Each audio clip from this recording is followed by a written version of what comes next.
Gawa sa talento sa art di na ila kining artist nga lumad nga taga Dumaguete City, karon laing pasidungog na usab ang iyang nadawat nunot sa iyang kabansay sa pagkuha og mga hulagway. Ang iyang entry nga gitawag nga The House on the Beach nalakip isip finalist sa Street Photography International Awards 2022. Siya lang ang nag-inusarang Pinoy nga nakasud sa shortlist sa maong kompetisyon nga iyang gihulagway nga dakong grasya kaniya. Karong buntaga, atong sayran ang istorya luyo sa maong award-winning nga picture ug atong usab siyang mas ila-ilahon dinhilang sa GMA Regional TV Live. Kapuso, makauban nato nag-inusarang Pinoy nga nalakip isip finalist sa 2022 Street Photography International Awards. We have this morning Bisaya ang artist Hersley Ben Casero. Mayong buntag, Hersley, welcome sa GMA Regional TV Live. Daghang salamat sa pag-uban na sab namo rong buntaga. Kumusta karon, sir? Maayong buntag, Sir Nico. Daghang salamat sa inyong pag-imbitar nako usab diri sa GMA Regional TV. Okay ra ko diri sa Dumaguete karon. Medyo overwhelmed lang gamay sa kadaugan nga nadawat gikan sa kaning bag-o nga competition nga akong giapilan. Wow. Mo gyud tong hisgutan karong taod-taod, Sir Hersley. Sa previous interview namo nimo sa dinhi sa programa na hisgutan nato imong talent gyud sa art. This time laing masterpiece sab ang nakadapit gyud sa pagtagad ug atensyon sa tibuok kalibutan. Can you share to us about this, sir? Kining akong giapilan bag-o lang nga competition. This is one of the largest or the biggest, most prestigious street photography awards in the world. So, Street Photography International SPI Awards 2022. So this year mi-appeal ko ani mura ba og nipalit lang ko og loto ticket kay I was just taking the chance nga bason di ay who knows makit-an akong trabaho nya makalusot ko ba pero wala ko gadahom or ang ako nga ni-appeal lang gyud ko nga para makit-an pud akong trabaho gikan sa ato sa Pilipinas. Let's talk about your entry, Hersley, kining imong hulagway nga gitawag The House on the Beach. Unsa may istorya ini?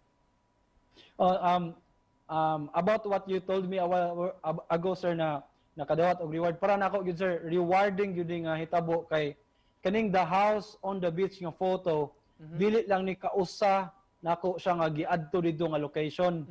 So kaning The House on the Beach nga photo gibalikan ako ni mga pila ka semana, many times, several times nagbalik-balik ko aning location didto sa Luok Beach sa Dumaguete City.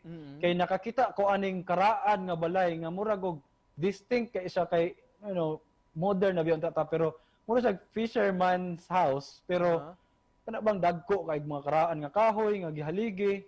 So gawon na ako nga nakoy gi-vision nga angle og shot ba nga kung musulod ko sila along sa balay, musuksok ko didto, mahitabo nga silhouetted ang mga image, mas silhouette siya unya murag lami ang ihang visual effect. Sir, tungod aning imong makapadani nga hulagway, Hersley, ikaw lang ang nag-inusara nga Pinoy nga napiling nga finalist sa maong 2022 Street Photography. Ano reaction nimo, sir? How was it like dihang nahibawan nimo nga na-appeal ka sa shortlist? Mao na gitong ang post sa akong Facebook ni anak ko nga I think this is one of those pinch me moments ba kay pagdawat nako sa email mga 5 AM sa buntag. Di ko katuo okay gato ko di po ka ni scam or spam. Kay di ko katuo nga nakasulod ko kay nakita mo ko sa entries. Kining hilig nimo sa photography, sir, kanus ani nagsugod? Kinsa may naka-impluwensya nimo? So katong nagsugod ko photography gyud dugay na gyud ni siya. I think mga high school ko gasugod na og interest sa photography kato pa gani nakaabot pa ka sa film. Kato gani mga analog pero wala jud ko ingon nga full experience ato until such time pag eskwela nako sa Foundation University nadiskubrihan ko sa usa sa mga ace photographer sa LA Times nga si Luis Cinco. Kato si Luis Cinco sa Los Angeles Times iya kong gipasulay og kuan gamit sa iyang kamera nga katong mga DSLR gyud nga Canon camera. Unya pag sulay nako atong mga kamera of course I deliver rough images kay wala ang pugutudoy unsa ang paggamit sa camera.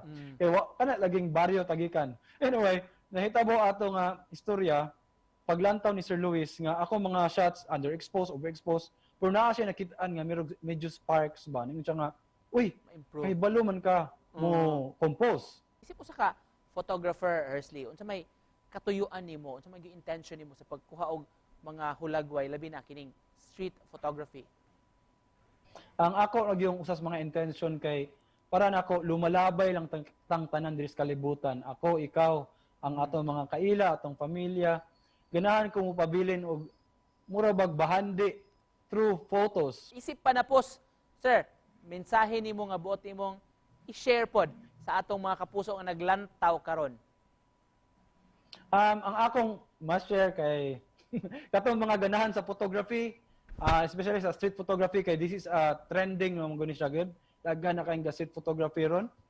Aside sa katong mga nagkuha photo sa kasal, bunyag, mga ingana, ang street photography man good kay you need to keep practicing every day in order to get that photo, the photo that will represent you and will bring you your name to other countries and to other places. Firstly, congratulations ha sa imong recognition nga nadawat sa maong prestigious nga competition. Daghang salamat for joining us mga kapuso. Negrense nga photographer o artist Hersley Casero. Daghang salamat, sir. Thank you so much. Daghang salamat, Sir Nico. Maayong buntag.